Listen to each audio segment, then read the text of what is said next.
আর কোন ভাবে আপনাদেরকে বুঝালে আল্লাহ আল্লাহ রাসূলের পথে আসবেন? ভাবতেছেন কিয়ামত বেশি দেরি আছে? হাদিসের মধ্যে ৭৫ থেকে ৭৬টা কিয়ামতের আলামত বুখারী মুসলিম মুত্তাফাক আলাইহি হাদিসের মধ্যে এসেছে। এর মধ্যে ৭০-৭২টা এখনই পাওয়া যাচ্ছে।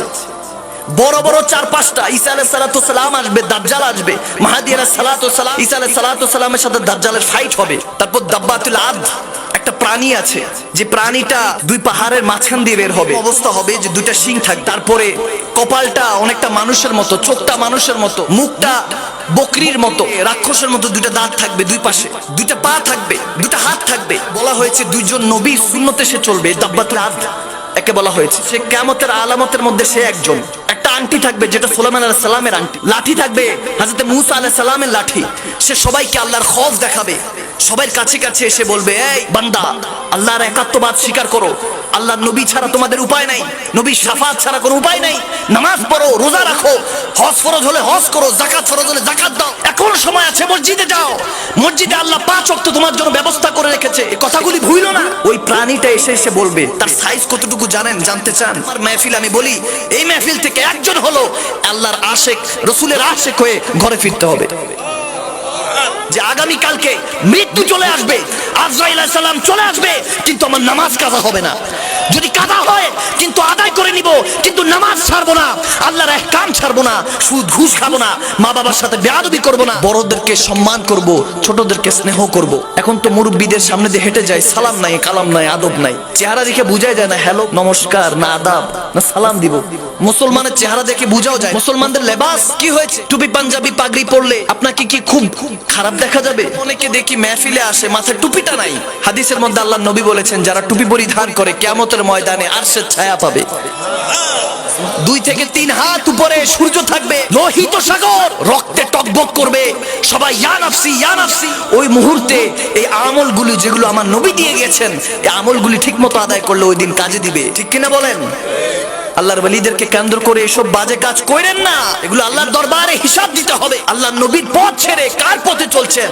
বলতেছিলাম দাব্বাতুল আদ, সে প্রাণীটির কথা। তার উচ্চতা এরকম হবে, সময় এরকম ভাবে আল্লাহর হাবিব বলেছিলেন। একটা পাহাড় ছিল উহুদ পাহাড়ের পাশে, একটু ছোট আকারের। ওই পাহাড়ের দিকে নির্দেশনা দিয়ে বলেছেন এই পাহাড়টা সমান হবে, যেটা এখনকার দিনে কেউ বলে নারিকেল গাছের সমান, বা নারিকেল গাছের থেকে আর একটু ডাবল হবে। কত বড়! এটাকেই হাদিস থেকে বিকৃত করে অনেক সময় ডায়নোসর বলা হয়। ডায়নোসর একটা প্রজাতি ছিল যেটা বিলুপ্ত হয়ে গিয়েছে। এই প্রাণীর সমান হবে। সে ইমানের তাগিদ দিবে, ইমানদার হওয়ার জন্য সবাইকে আহ্বান করবে। তার কাছে তার হাতে একটা লাঠি থাকবে, মুসা কালিমুল্লাহ, হাতে পড়া একটা আংটি থাকবে, যে আংটিটা হযরত সুলাইমান আলাইহিস সালামের পরিহিত। ৪০ দিনে পুরো পৃথিবী ভ্রমণ করবে, সবাইকে দাওয়াত দিবে ইসলামের। তাকে দেখে লক্ষ লক্ষ কাফের মুশরিকরা ইসলাম ধর্ম গ্রহণ করবে।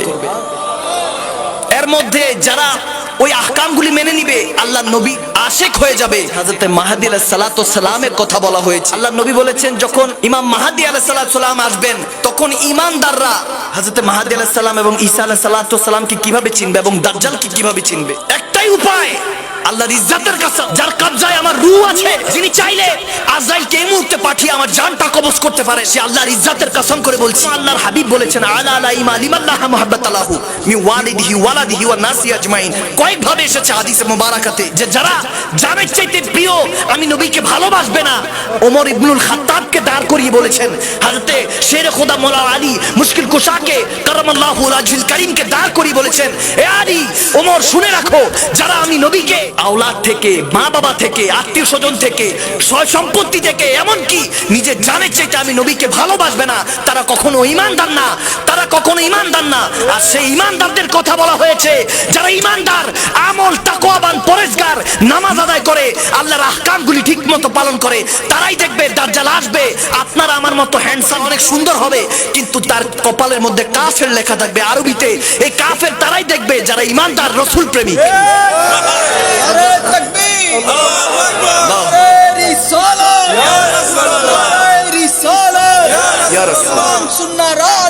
ঘরে ঘরে তাদেরকে রিকোয়েস্ট করি, ভাই আপনারা কোরআন হাদিসটা পড়ে দেখুন। না জেনে এই ভুল ভাল মানুষকে বুঝায়েন না। বাংলার মানুষ বড় অসহায়, তাদের কাছে ঈমান ছাড়া আমলের উপায় নাই। একমাত্র রাসূলের প্রেমই তাদের ভরসা। এই ভরসাটা কেড়ে নিচ্ছেন হাসরের ময়দানে। আপনাকে কোন স্কলার বাঁচাবে না, কেউ বাঁচাবে না। হাসরের ময়দানে কবরে শুধু দয়াল নবী মুস্তাফা আসবে। মুস্তাফা, আমি কোন স্কলার জন্য নয়, আমি আপনার বিরোধিতা করছি না, আমি কারো বিরুদ্ধে বলছি না, আমার নবীর বিরুদ্ধে বলেন না। কবরের ময়দানের মধ্যে আর কেউ আসবে না, আমার দয়াল নবী আমাকে দেখতে আসবে। কবরের মধ্যে আমাকে যখন মুনকার নাকির প্রশ্ন করবে, এক প্রশ্ন, দুই প্রশ্ন, মান রাব্বুক ওয়া মা দীনুক, রব্বি আল্লাহ, দীন আল ইসলাম, কোনো এটার আইডেন্টিফাই নাই, এই প্রশ্নের মধ্যে উত্তর নাই। একটা কথা বলে যায়, পূর্বের সমস্ত নবী রাসূলদের কবরে দুইটা প্রশ্ন ছিল, মান রাব্বুক ওয়া মা দীনুক, তোমার রব কে, তোমার দ্বীন কি, এই দুইটা প্রশ্নই ছিল।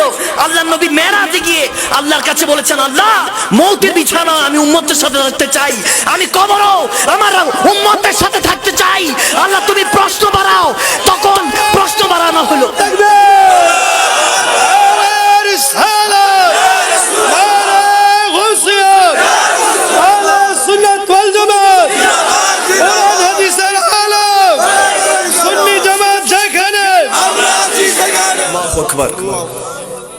সেই নবীর আমরা উম্মত, কত দায়িত্ব আমাদের, ইসলামকে বাঁচাতে হবে। আজকে ইসলাম নিয়ে কত কটূক্তি হচ্ছে, বেয়াদবি হচ্ছে, আমরা কোরআন সুন্নাহর আলোচনা করতে পারছি না। আল্লাহর পরীক্ষার মধ্যে পাশ হওয়ার দরকার আছে কি নাই? রাজি আছেন তো? তাহলে দুঃখের মধ্যে সবর ধরবেন, রাজি আছেন তো? আমরা তো শুধু চাই, আমাদের চাওয়ার কোনো শেষ নাই। অনেক কলেজ ইউনিভার্সিটির ভাই বাবারা এসেছে, তারা চায়, এরকম অনেকে আছে যাদের কাছে যেটা আছে সে সেটা থেকে বেশি চায়। এই এলাকার মধ্যে অনেকে আছে না, পাও নাই, পাটা নাই, এরকম আছে না, যাদের পা নাই। ওই যে যখন একটা মানুষ হেঁটে যায়, তারা পায়ের দিকে লক্ষ্য করে বলে, আমার যদি দুইটা পা থাকতো তাহলে তার মতো হাঁটতে পারতাম। আর যাদের দুইটা পা আছে তারা চিন্তা করতো, আমার যদি একটা সাইকেল থাকতো, সাইকেল চালিয়ে বাজারে, ব্যবসায় বা কলেজে, ইউনিভার্সিটিতে যেতে পারতাম। যাদের সাইকেল আছে তারা বাইক চায়, তারা কি চায়? হুন্ডা চায়, বাইক চায়। আর যাদের বাইক হুন্ডা আছে তারা একটা কার চায়, গাড়ি চায়। যাদের কার আছে, করলা, এক্স করলা, এরকম টাইপের কার আছে, তারা আর একটু ভালো চায়, মার্সিডিজ চায়, অডি চায়, আরো ভালো ভালো উন্নত দামের গাড়িগুলি চায়। আর যাদের এরকম গাড়ি আছে তারা আরেকটু উপরের দিকে নজর করে, আই হ্যাভ এ কপ্টার, আমার একটা যদি হেলিকপ্টার থাকতো তো আমি এক জায়গা থেকে আরেক জায়গায় হেলিকপ্টার দিয়ে যেতে পারতাম। বান্দার চাহিদার শেষ নাই, ঠিক কিনা?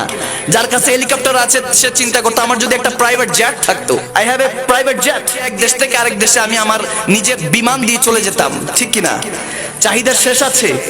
নাই, বান্দার চাহিদার শেষ নাই। আল হাকুমুত তাকাসুর, আল্লাহ এই জন্য কোরআনে বলছে যে বান্দার কোনো চাহিদার শেষ নাই। আল্লাহ তাবারক ওয়া তাআলা কোরআনে পাকে আবার বলেন, ইন্নাল ইনসানা লাফিল খুসর, হে বান্দা সময়ের কসম করে বলছেন যে আমি সময়ের কসম করছি, তোমরা বান্দারা খসরের মধ্যে আছো, তোমরা অবনতির মধ্যে আছো। তোমরা ভাবছো কিয়ামত অনেক দূরে, কিন্তু কিয়ামত বেশি দূরে নয়। আহা, আর কিভাবে আপনাদেরকে বুঝালে আপনারা নামাজি হবেন, আর কিভাবে ওলামায়ে কেরামরা বুঝালে আপনারা একটু আল্লাহ আল্লাহ রাসূলের পথে মতে চলবেন? আই ডোন্ট নো, আমার জানা নেই। প্রতিদিন মাহফিল হচ্ছে, হেদায়েত কয়জন হচ্ছে? মসজিদের মধ্যে মুসল্লি কয়জন? এ কোন জামানায় আল্লাহ পাঠালো? মাঝে মাঝে চিন্তা করি, যদি হযরত জালালউদ্দিন সুয়ুতির একটা জামানা পাইতাম, হযরত জালালউদ্দিন রুমির জামানাটা পাইতাম, হযরত বায়েজিদ বোস্তামি, জুনায়েদ বাগদাদি আলাইহি রাহমাত, যদি জামানাটা পাইতাম কত সুন্দর হতো। বলার আগেই তেনারা জানেন আমাদের অন্তরের অবস্থাটা। আহা।